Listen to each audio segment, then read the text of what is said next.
Hey guys, and welcome to another episode of One Pod Life. In this episode, I speak to Jack Floydd, who is currently playing on the Alps Tour and sitting nicely in the top 5 of the Order of Merit for this year so far.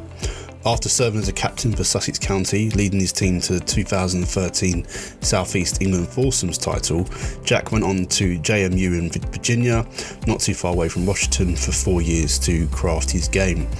In 2022, he made it through a 5-man playoff in the 150th Open, qualifying at Prince's to make it through to the main competition and competed against some of the biggest names in golf. Now guys, hope you enjoy this episode. It was really good having a good chat with Jack. We're going into quite depth into why he made some decisions that he did.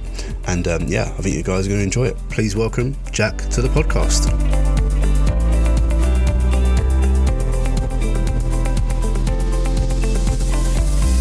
Hey Jack, and welcome to One Pod Life. How are you, my friend? I'm good, thank you, and thanks for having me on. You're welcome. Thanks for agreeing to come on. What's your week been like so far? Well, it started off pretty busy. My older sister just got married, so on Sunday we had a big family occasion, which was great. Went really well.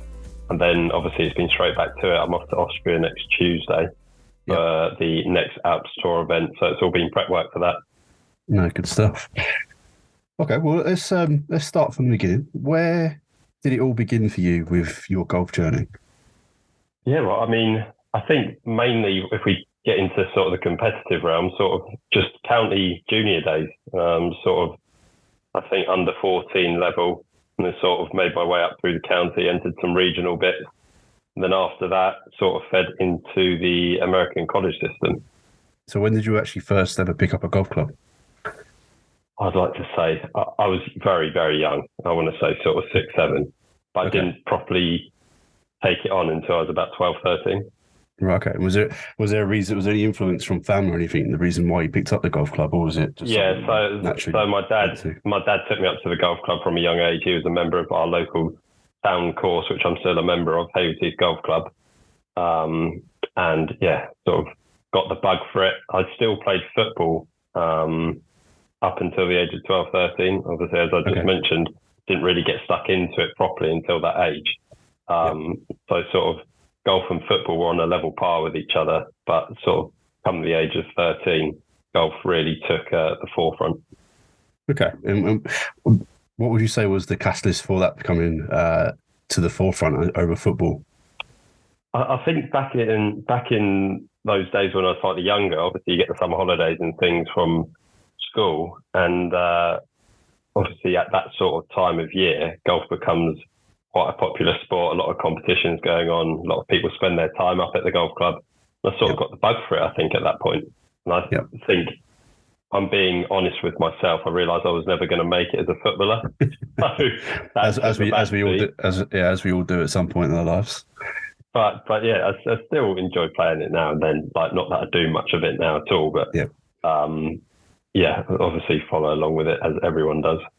And what team do you support?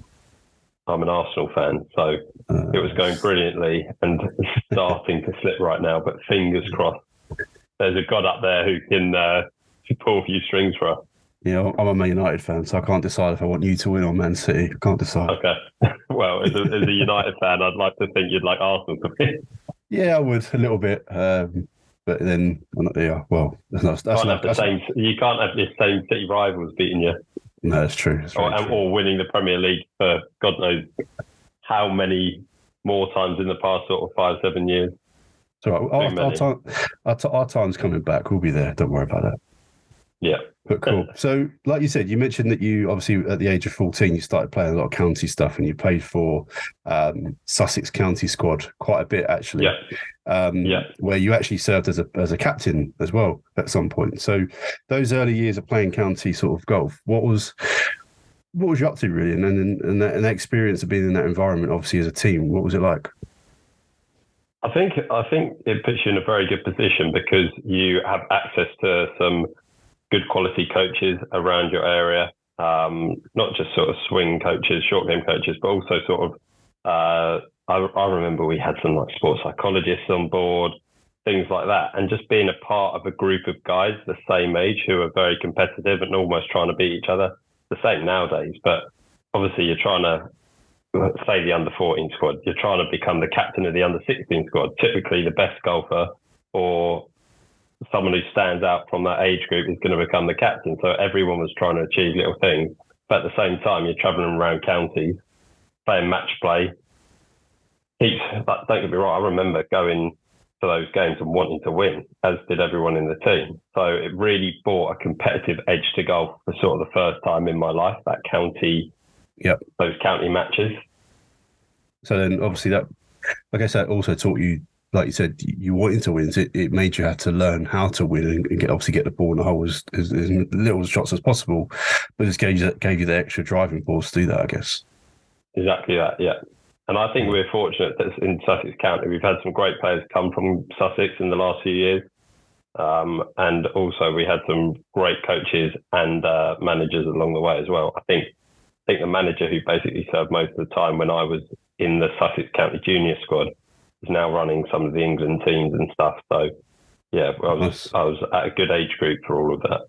No, good stuff. I mentioned there that you was captain for the Sussex County team. I think, correct me if I'm wrong, but you led them to the 2013 Southeast England Foursomes title. That's a mouthful. Do you know what? That stands out to mind because I remember having to make a speech in front of about 200 people.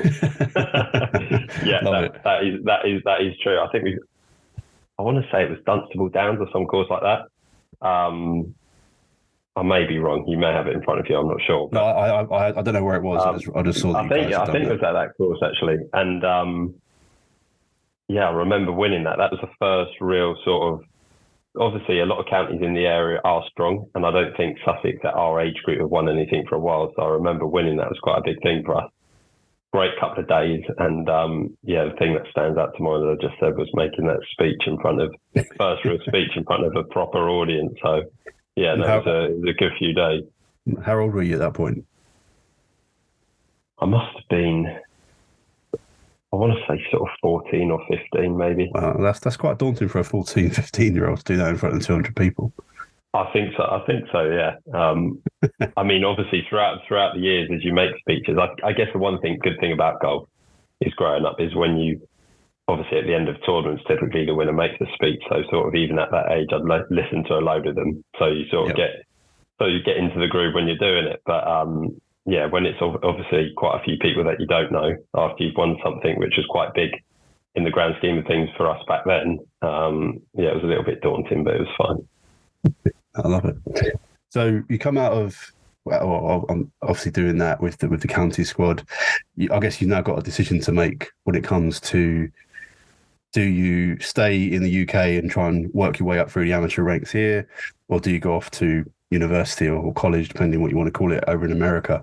Obviously, you chose to go off to America. What was the decision making in that process to go over to America? Well, to be honest, at the age of 16, 17, I wasn't one of sort of the elite players, so to speak, in England. I wasn't in the England at the actual England under 18 squad team. So obviously, if you're in that team, you probably have a bit more of a schedule to play. You do travel around a little bit, the team, playing some of the big amateur events and whatnot. I wasn't in that spot. And then again, I think there was a bit of guidance from my parents to go and also be in the position to compete at golf from the age of, say, 18 to 21, while also picking up a degree along the way. And then I was fortunate enough to sign up with an agency called Pro Dream USA, who sort of pointed me in the right direction with regards to schools, what to look out for when looking for places to go. And sort of in hindsight, I think I was very fortunate because I actually went to a school that I loved from the get-go. It was quite a decent school. For the majority of the time I was there, we competed in the top 60 of NCAA Division 1. And I have heard stories from other people who bounced around a little bit and whatnot. So, yeah, looking back on things, I think I was lucky with the placement I got at James Madison University.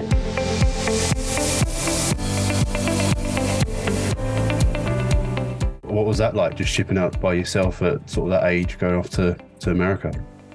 Yeah, I mean, obviously something that is quite daunting in itself. But I was fortunate enough I think I flew out in the August of 2018. 2014. And in the January, I actually went on what they call an official visit. So you go out there, you spend a couple of days with the team, meet the coaches and whatnot, go through a couple of days that you'd sort of expect once you are on the team. So once I was out there, it wasn't like, right, here you go, there's no one out there that you know. Don't get me wrong, I only knew a handful of people, but that helps a lot compared to not knowing anyone at all. Yeah. So I think the school itself actually sort of paid for our trip over, myself and my parents to go over and visit. Oh, nice. And then come August, I knew a couple of the guys out there already, which really helped. No, that's good that the school do that for you. It's almost like embed you into the life of the school, I guess. Like you say, you don't feel like you're just all there by yourself and it's all too daunting. Exactly that. And I think it helps also as an international student to go over there as part of the team, because your teammates typically are going to take you in their stride straight away. Yeah.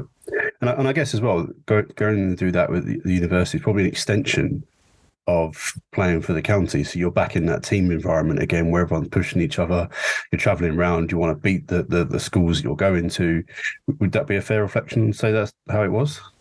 Yeah, I'd say so. And I'd probably say it's actually more competitive in the college environment, just because, say, for example, there's 8 to 10 players in the college squad. Only the top 5 of that team travel, of that squad travel, and actually the competing team. So yeah, I'd say obviously there's more competition amongst the squad because you're not playing all as one.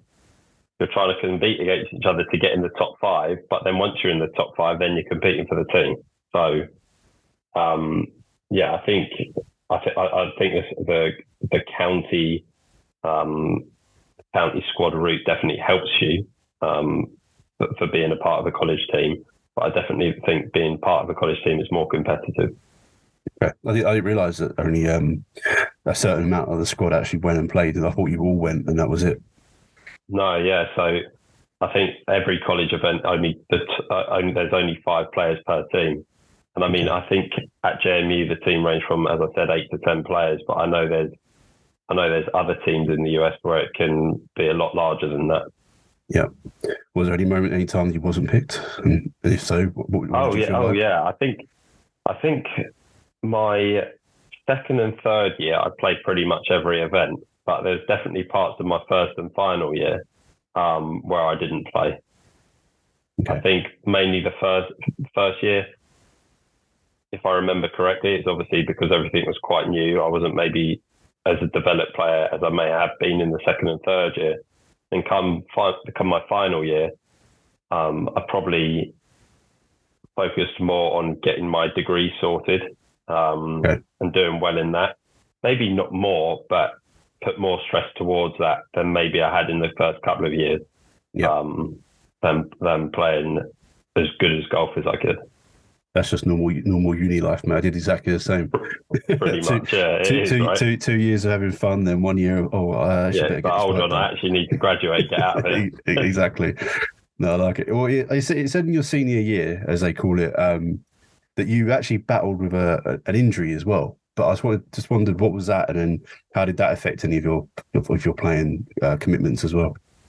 Yeah, my senior year, I was out for a little while. I had an issue with my ankle. I rolled it, and I think as any golfer would know, if you sort of roll or tweak your right ankle through the hitting area and into your follow through, it's no good really.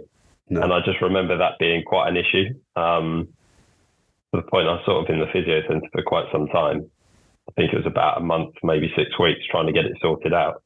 But I mean, at James Madison University, as at any top D1 school, the facilities you have there and the access to trainers and physios is incredible. So I think whatever time I was out for, it's probably a lot quicker recovery time than if I was elsewhere. Yeah. No, good stuff. But fortunately, there's been no recurring issues of that. So that's good. I was going to say, there's one golfer that knows all about having right ankle issues, obviously, in the game right now, and he's had to have an operation. So fingers crossed. Fingers crossed it doesn't come back and get you, but we'll see. So you came back from there 2018. So you had a good 4 years out there. Graduated you got your degree, like you said, and then you came back back to the UK, I'm guessing. Before you turned pro in 2020, which we'll come on to in it. Well, I think it was 2020. We'll come on to it in a bit. Yeah. What was you doing in between those sort of times? I guess getting back into life in the UK and with your golf. Yeah, so I graduated in May 2018, and then I think from June for about 3.5, 4 months onwards from that time, I was actually doing a graduate program up in London. I was working for a company called Investment Technology Group, which has just been taken over from Virtue Financial a couple of years ago, sort of on their trading support desk, doing a graduate program there, which was great. But obviously, with golf in the back of my mind still, and the belief that I could compete, I had to sort of take the opportunity I was given to play. Yep. And as of right now, I'm happy with the decision I did make. Yeah. But yeah, I think it was, so that finished up the end of 18, that program. And then I went to European Q school. It was actually quite weird. So my brother-in-law, the fella my older sister just married this past weekend, I played a round of golf with him one weekend at the end of 2018 before European Q school. I shot the lights out. I think I shot something like 10, 11 under through 18 holes. And he was just like, look, you got to enter. Like, and it was weird because I was used to playing golf all the time. And all of a sudden I was a weekend golfer, but I was almost playing nicer than I had been when I was playing full time, which by the way, from past experience in the last 3-4 years, that doesn't work. I was just lucky at that moment in time.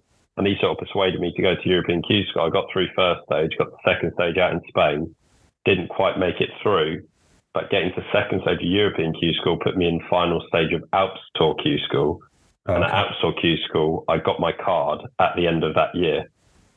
Nice. So that basically gave me a full season in 2019. Yep. On the Alps Tour, and I guess that was as pro then, I guess, as well. Well, I actually played the 2019 season as an amateur. Okay, so that was where I was a bit confused because I did see that you played on the Alps Tour in 19, and then obviously, but everywhere I looked, said you didn't turn pro till 2020, and I was like, hold on a second here, what's going on? Yeah, that's absolutely right. The whole turnaround of things was so quick. So obviously, I got my Alps Tour card at the end of 2018 after some would say maybe my sight was set on having a career up in London, doing this, that, and the other. Yeah. And then obviously I earned a tour card for the Alps. I earned a tour card on the Alps Tour at the end of 2018. So I had a decision to make. What was I going to do? At that moment in time, I had a brilliant offer in place to have full-time work at the firm that I did the graduate program at. Right. I was in a bit of a dilemma. I was like, I've got a great opportunity here up in town, but also I've got the opportunity to play a full season.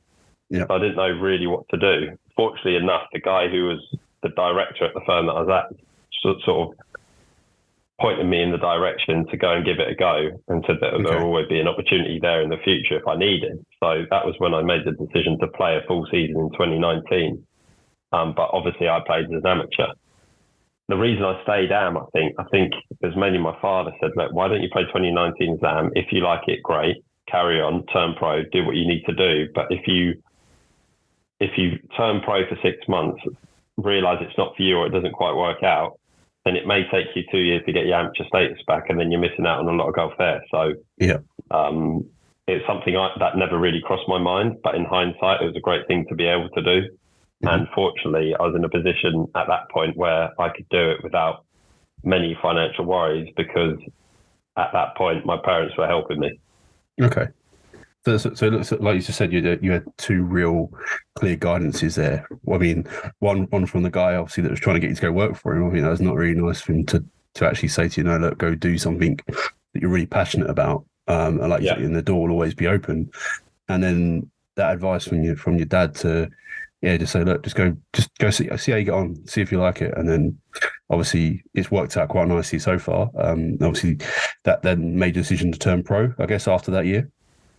Exactly that. So I think at the beginning of 2019, I went to the Minotaur Q school, got my card on the Minotaur as well. So I sort of had a a full year covered. I had the Alps Tour throughout the main European summer, and I also had the MENA Tour at the start of 2019, end of 2019 to play as well. Yeah.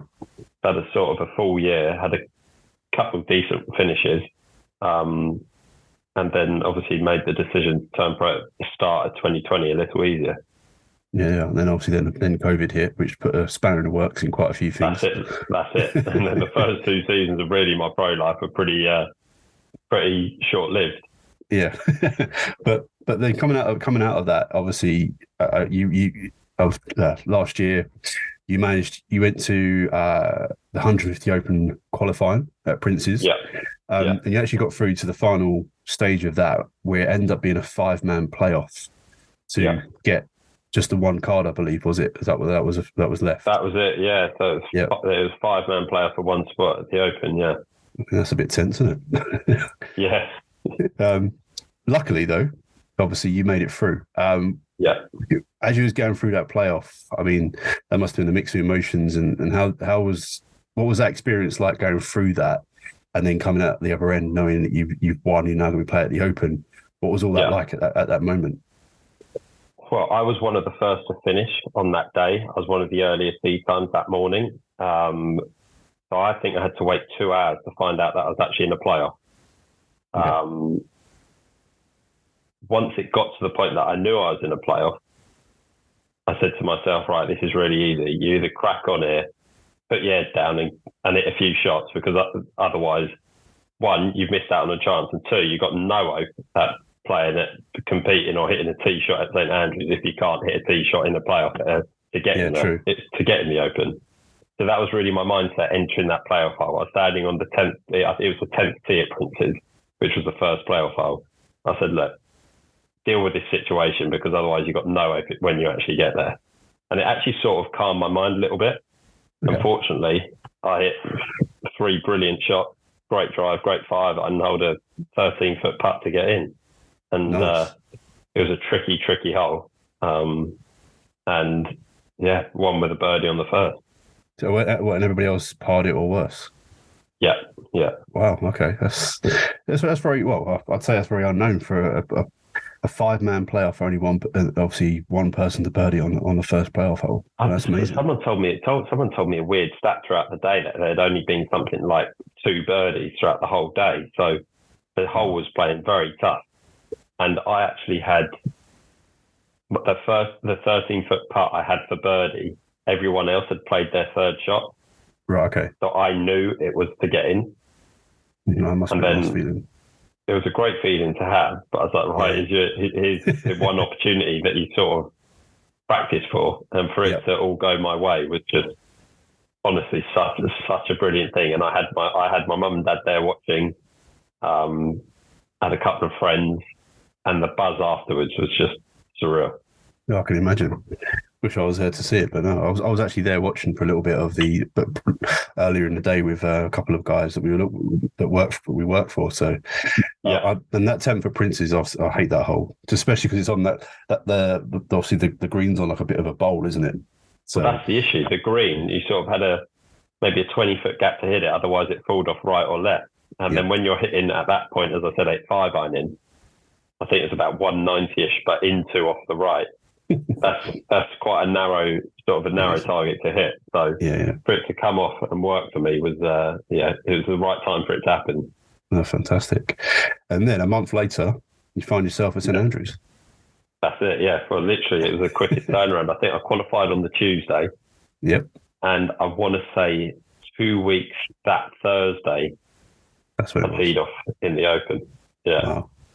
I mean, again, I'm going to get to explain what that was like, but obviously the prestige of the 150th, obviously the players that were there. I just looked at who you teed off with. I was unfortunate not to get someone big to play with. Yeah. But still, what was it like being up there in that environment, and being around all those sort of players? Yeah, it was like what you dream of, isn't it, when you grow up? I mean, fortunately enough, I played a couple of DP World events before that, so I sort of had the first initial experience of being on a bigger stage. But playing a major just takes it to a whole new league. I remember rocking up, and it was just walked into the locker room. I think it was the Saturday beforehand. I got there before the Thursday. You got Nicholson, Adam Scott, Victor Hovland just sitting there. All of a sudden, you're having lunch with those guys compared to what you're used to doing. You're seeing these guys on TV ripping it up every week, and then to be there amongst them, it was a great feeling. But at the same time, you're like, right, hold on, everyone here is to do a job. Let's try and perform as best you can. Yeah, I guess it's quite hard in that situation not to be a fanboy. Because obviously, like you said, you grew up watching obviously Mickelson. You see Victor Hovland, who's obviously just come on the scene, and you're watching him on TV. It's a bit hard not to be a bit starstruck a little bit, isn't it? Yeah, absolutely. I think the right word is starstruck. I think because obviously you see them on TV, this, that, and the other, winning the biggest events. But yeah, in that situation, you just got to get on with what you got to do. And you got to understand that these guys are completely normal blokes. They're just very good at golf, and everything they do, because they're very good at it, gets shown on TV, which makes them someone who you think you should be like, wow, because obviously they're great golfers. But speak to any of them. They're just lovely, lovely guys for the most part, who are just really good at golf. Yeah. And the one good thing about the Open, the Players Clubhouse, there's no pictures or autographs, so sort of it's a bit of I think there's sort of like a safe zone for all the players. So you understand, don't get me wrong, you sit there, have chats with them, but there's none of that. Sign this, sign that. He can have a picture here, there, or whatever. Which I think is quite a nice thing. No, definitely. What would you say was your highlight of that whole time you was up there? If you could pick one moment. Yeah, I had a couple of good practice groups. I'd have to say the one that stood out the most, it's tricky. I played 18 with Zalatoris on the Sunday. Okay. And he was a lovely, lovely bloke, and he was a serious ball striker, and it was just the two of us. Right. And there wasn't many people on the course. So we got to chat loads, and it was just nice to play with someone who is one of the best ball strikers I played with. I think anyone could, like, you look at any stat or just watch him on TV. He is ridiculous. So to be able to do that and just ask him a few things, like nothing, wasn't asking for the magic trick of how to hit it absolutely flush, but just to switch him back, his routines back at home, a little bit what he does. Yep. It's bog standard. I mean, it's normal stuff that any pro in Europe would be doing. But obviously he's just a top player. And then I played with Louis Oosthuizen, who obviously won the Open there on the Monday. And then come Wednesday, I teed off at midday with Scotty Scheffler, Sam Burns and Keith Mitchell. And obviously Scotty was world number one at the time. Nice. And that tee time we had at midday, it's just about 10, 12 rows of people deep everywhere we were. Jeez.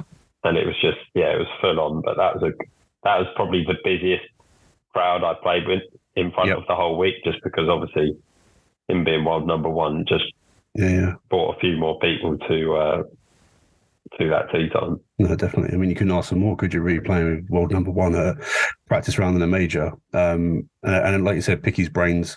Did you get much time to chat to him about things, or was he very closed off? Yeah. Do you know what? I mean, I think the most of our conversation was pretty much about Texas barbecue food, because he lives in Dallas. I travelled over there about a year beforehand to visit a mate from college.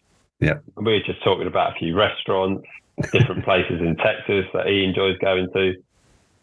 Look, you're playing with these guys. The last thing they want you to do is drill their brains. Don't get me wrong, I asked them a few things, but for the most part, we were just having sort of casual chats, trying to have a laugh walking down the fairways. And then Ed Scott obviously was caddying for him. My caddy at the time, who's actually my brother-in-law now, Ben Reeve, he was having a good laugh with him. So it was just nice to be in that environment where the outside scene was just going crazy, but at the same time we could walk down the fairways and have a laugh between, say, the 4, 5, 6 of us.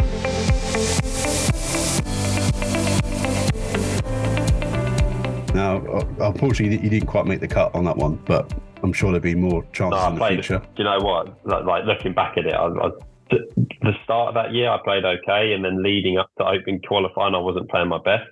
Right. Okay. But I knew I was working on my game, but my results weren't quite there. And obviously, when your results aren't there, your confidence gets hit. But I knew my game wasn't far away. Obviously, played great. Won regional qualifying, qualified at final stage. Come the Open, don't get me wrong, your emotions are everywhere, especially as I can imagine anyone would tell you at their first major. But I didn't play well. Played well for my first 12 hours. I thought I was level par with 6 to go the first round. But then a massive backlog hit us on the 13th, 14th tee box, I think it was. I was waiting on one tee for about an hour. No excuse, but yeah, I didn't play well the second day. But I just wore myself out. I got up there the Saturday and spent every minute of every day at the golf course, which you're going to do. And I don't regret it for 1 minute, but I've learned a lot if I come the next time I play a major. Yeah, no, 100%. I think I can't remember who it was. I remember someone said exactly the same thing. But it was their first Masters. They got there on the Saturday, like you said, and then come the Thursday for the tournament, they were absolutely shattered. Yeah, I think it was Tuesday afternoon. I was sitting around the lunch table in the players' clubhouse, in the players' lounge, just having a bite with my family, and they said, "Jack, you need to go." Like, apparently, as a glazer, everyone just told me to go. I remember getting a courtesy car back to my accommodation on my own, and everyone else stayed up there because it wears you out.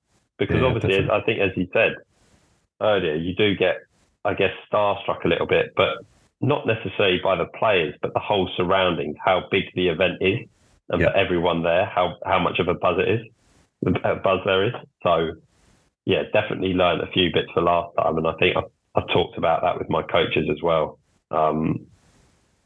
It's hard. It's easy to say though, isn't it? You qualify. I qualify again this year. You do the same thing again. Probably be out there Sunday, maybe not Saturday, but maybe Sunday. Love it. If I see you up there, like, Jack, go home. yeah. What are you doing? Good stuff. Well, moving on to this year, or maybe this year. I'm pretty sure it's this year. But you're back on the Alps Tour. You're out in Egypt, and correct me if I'm wrong, but I believe this was your first professional win on the Alps Tour at the In-Bay Open. A couple of questions about that. Again, is getting that first win. What was your feelings about that? And at the time when you've got that chance to win, a bit like what you said at the Open qualifying, where you had that putt, all that stuff you practiced for.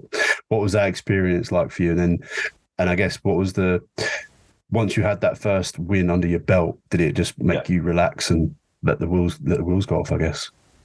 Yeah. So I think the biggest thing on my back was not having a strong enough third round, because I put myself in quite a decent position in the last sort of 18 months to win. I played the final group on the Alps Tour maybe over a handful of times, but never actually got the win. Okay. So I was putting myself in positions to have the chance to, but never actually capitalising. So with that, obviously, it come a lot of questions from people around you, questioning, right, this, that and the other, can you get it done, blah, blah, blah. I never had any doubt in my mind, but obviously the more questions, the more times it doesn't happen, some thoughts start to creep in. Yeah. Fortunately, I've got my swing coach, Mark Fairhall, who I've been with all my life, sort of a mentor to me. He's one person who kept saying to me, look, your game's in such a good spot. I was in a brilliant place. It just wasn't happening. He just said, just keep patient, keep knocking the door. And he was the one person who really sort of said to me, look, it's going to happen. And obviously it was the first event of the year on the Alps Tour, and it did happen. So that was a bit of a relief. But at the same time, it just made me realise how well you do have to play to win a professional event. Yeah. Because I had one hiccup in the week, but besides that, I mean, I shot 17 under, and I think I had a double in my second round. Just play faultlessly. You do have to play really, really well to win. But to know that I can do it has given me a lot of confidence, and I'm hoping to tick off another one this year. No, definitely. No, I think, like you said, the more you keep knocking at the door, the more you keep trying, eventually it's gonna happen. Then it's almost like you're unlocking a door to somewhere you've never been before, and all of a sudden it's now, let's push on and do it again. Exactly that, and that's sort of the goal.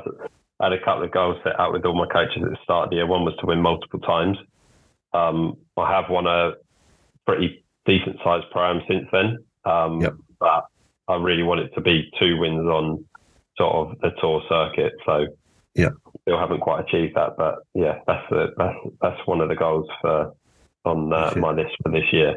No, I like it. Well, you're like you said, you're playing on the Alps Tour as your main sort of tour for this year. Now, obviously, with the Europro closing down, and obviously all the other ways, the things that have been happening in golf at the moment when it comes to developmental tour golf, what do you see your pathway as to securing a card on Challenge Tour or even DP World Tour? Yeah, so top 5 on Alps Tour at the end of the year, get a full category on the Challenge for the next season. So obviously, if I can, I'm 3rd in the order of merit now. If I can maintain that top 5 spot, then I'll be in a good position to progress for next season. And then obviously we've got Q School at the end of the year. So that's an opportunity to dive straight to DP World. So obviously that's a great time to be peaking. Obviously you're trying to perform at every event, but if you can sort of peak around sort of October, November, December time, anything can happen. I've got a good friend who won on the Alps Tour last year, who I travelled with quite a bit. He progressed being a top 5 finisher on the tour to Challenge for this season, but he went to DP World Tour School and got his full card. So nice. Obviously it just goes to show if you can be on top 5 of a developmental tour order of merit, you're playing well enough to go and get your main tour card. And then from my experience, the top guys on developmental tour can most certainly compete and hold their own out on the DP World Tour. Yeah. So that was one of my questions was, I think you just answered it anyway, but I was going to say, if you finish in that top 5 and secure a full Challenge Tour card, not that you rest on your laurels, but do you not even bother going to Q School and just think, right, I'm going to have a full year on Challenge Tour and then move up that way? But I guess like you said, your friend that you ruined with probably went to Q School not thinking, well, I've got my Challenge Tour card, so I don't really need to try too hard here. But then obviously found himself on DP World Tour, so it could work both ways, I guess. Well, that's it. So, I mean, to answer your question, yes, I think it's definitely worth going to DP World Q School because obviously if you can improve your category that you already have, it's an all-round win. You're going to attract more sponsors. You're going to be playing for more money. You're going to have a better chance to progress even further than that. I know that the DP World now gives top 10 PGA Tour cards for the following year. Then obviously you've got a chance to play for a little bit more legacy in the game as well. All of a sudden, if you become a DP World Tour winner, you put yourself in another different category. So I'd always say strive for the highest level that you could possibly compete at. Definitely. No, it was just I totally understand it. It was just a general question. I thought, what would your mindset be if you just secured that Challenge Tour card and then decide what would you do? I think it's just the added confidence as well, right? You go to DP World School, know that worst case scenario, you've got Challenge Tour season next year. I think that's just almost something off your back. You go, I tell you what, it's almost like you got a free card. Exactly. Sort of like, it's only sort of like a win situation, because if it doesn't work out, you still improved your category and playing a better tour than you were the previous year. No, 100%. I like it. Okay, cool. Last thing I just want to quickly chat about is so we talked about being part of a team when you've been at the Sussex County teams, when you're out at JMU. This is slightly different, but you're now part of this new initiative called Trackstar, with where a group of guys are playing against each other, but also working as a team in a weird way, where you can obviously, as part of a order merit league, where depending where you finish, you'll get sponsorship or money from a company called Track Employment Solutions. So I want to get your thoughts on what attracted you to it, first of all, and then what are you expecting it to do for your game, and then as a group of golfers together. Yeah, so I mean, I think the attraction there is, as you say, being amongst a great group of competitive golfers, and also networking with some great brands and companies who are all trying to get something out of it, right?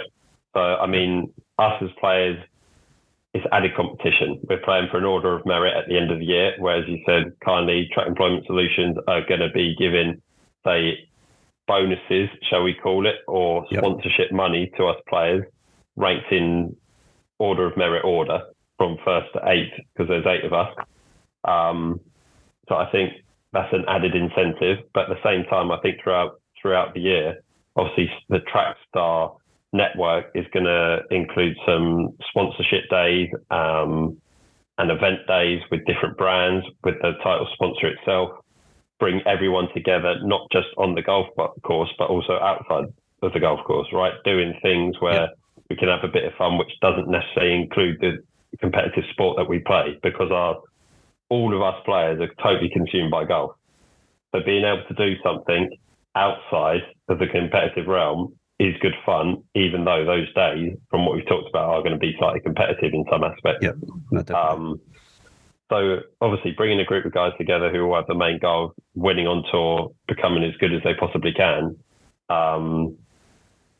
off the golf course, I think it's quite a cool thing to be able to do. So yeah, definitely. I think it's an all-round win for everyone. I think it's for the title sponsor, for the brands that are involved, and for us guys, because obviously my position as a player, it's an added financial incentive that is certainly going to help seasons ahead. And then obviously for the brands we're associated with, hopefully we can represent them in a way that gives them a little bit of exposure. No, definitely, 100%. And exactly what you just said there. I think it's going to be a collective good, which is going to be work in everyone's favour.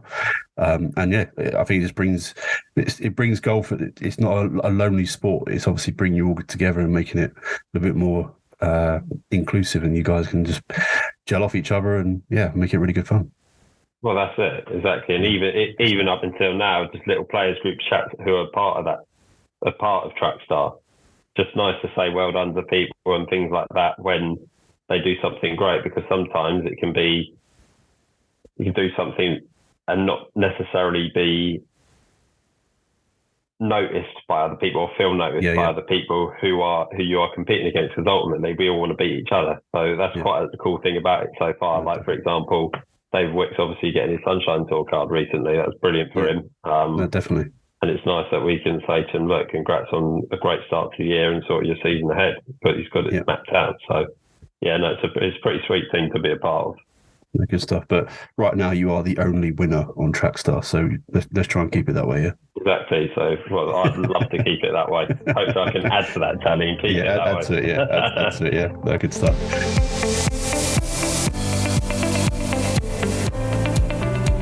Right, Jack, I've got a few quick fire questions before we get on to the top tips for aspiring golfers. I think I know the answer. I think I know the answer to this first question, but you can answer it anyway. Who's the best golfer you've ever played with? Got to be Scotty. Mr. Scheffler. Got to be Scheffler, because he was world number one when I played with him. No, exactly. I thought you was going to say Zalatoris, because you obviously said about the ball striking. He was awesome, but it's hard to compare. It's hard to compare. It's got to be Scotty, because he was world number one, and it's quite cool when you can say you played with the world number one. Yeah. What's your dream 4-ball? I would say that is a tricky one. It would have to be, in golfing terms, it'd be Tiger, McIlroy, and DJ. Nice, I like it. Okay. What's your favourite yardage into a green? I'm going to be really specific here, just because I know it's my 10 o'clock number with my 54. So it's bang on 100 yards. I just know that's a number. Okay, good stuff. So if it works, it works. What's your favourite shot that you like to do? I'm a fader of the ball. I like seeing the ball drop right. I like to aim left and let it drop right. Yeah. Okay, that's what I like to do as well. It's good to know I'm on the right track. There you go. And what's the best course you've ever played? I'm going to be biased here just because obviously it was last year at the 150th, but it was amazing. And the setup with all the grandstands, it was St Andrews. Yeah, good stuff. I think that'd be top of anyone's list if they played it in that situation. Be hard not to say it's your favourite golf course, I think. Yeah. But if I had to go top three, I love Sunningdale. I think it's an amazing, amazing club. And I also was fortunate enough to play Pebble Beach when I was younger. Oh, nice. But St Andrews tops it for me. Okay. Can't beat the home of golf. Good stuff. Okay. What I'm going to move on to now is the part of the podcast where everyone knows the reason why I started doing it was to get guys like yourself to come on and give me a little bit of advice on what you think an aspiring amateur golfer should be doing if they want to reach the levels of professional golf. So, in your opinion, what would you say are the top 3 things that people need to be doing to get there, and just give a little explanation on each one? Okay. Number 1, build a brilliant team around you. That's of coaches, being a swing coach, short game coach, putting coach, and strength coach. Yep. And have trust in them and follow their guidance. Whatever they tell you to do, be consistent with it. And ultimately, if they're the right ones for you, it may take a bit of time of switching and changing. You'll come out a better player for sure. Okay.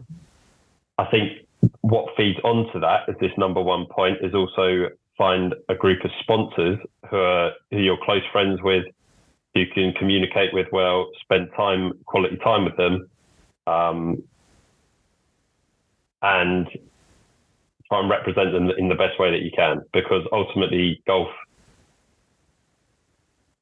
has quite a big financial burden, and if you're going to do it properly, the expenses can be a lot. You know what I mean? They wouldn't go into the budget of a year, but it can be very expensive. But with coaching, travel, staying in places where you feel comfortable when you go abroad, things like that, it is a big factor. So having a good sponsorship team around you and guys that can support you is massive. So that would be my number 1 point. Just a brilliant team, coaches, sponsors. Number 2, be brilliant with the driver and the putter. Okay. Look at one of those, right? The putter's all right. You just got to be good with driver and the putter, because ultimately, if you hit it miles with your driver and you hit it down the middle, you're going to get pretty good at approach play, because you're going to have a lot of shots from a similar yardage. And then if you're going to win a tournament, as I found out at the start of the year, you've got to be holding putts. Yep. So I'd really focus on driver and putter. I've been getting really, really good at them. And then lastly, I would say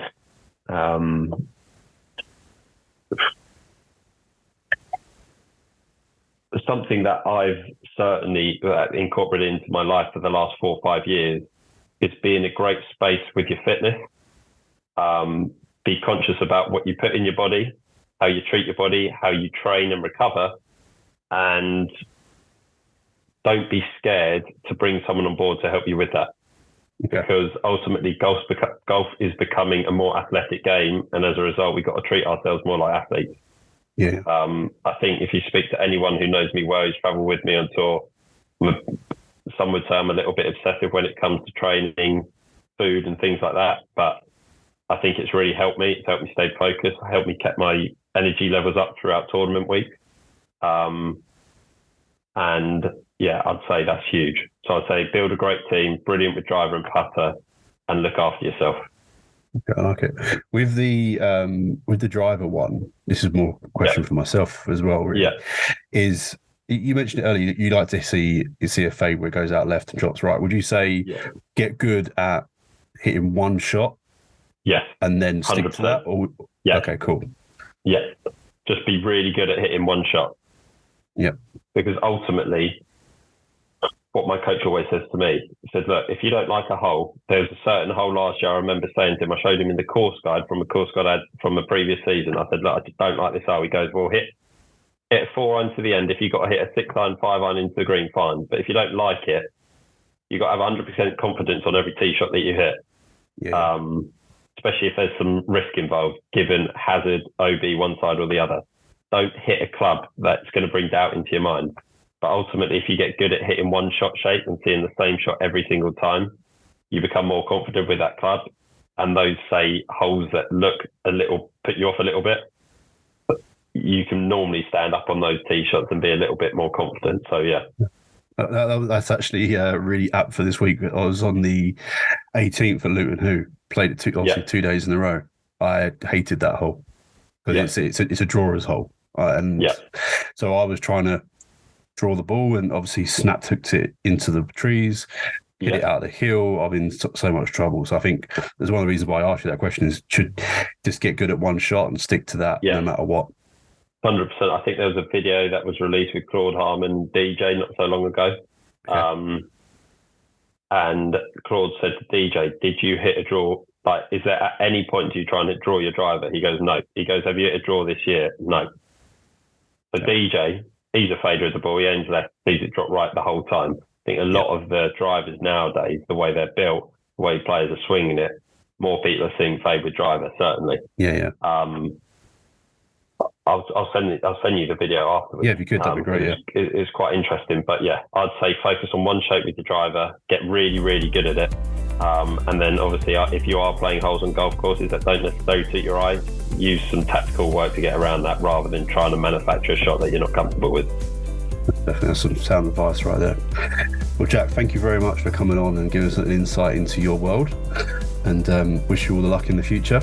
And I hope you get that this year on the Alps Tour. And thank you, mate. We'll see you in DP World Tour pretty soon. Awesome. Yeah, no, I look forward to it.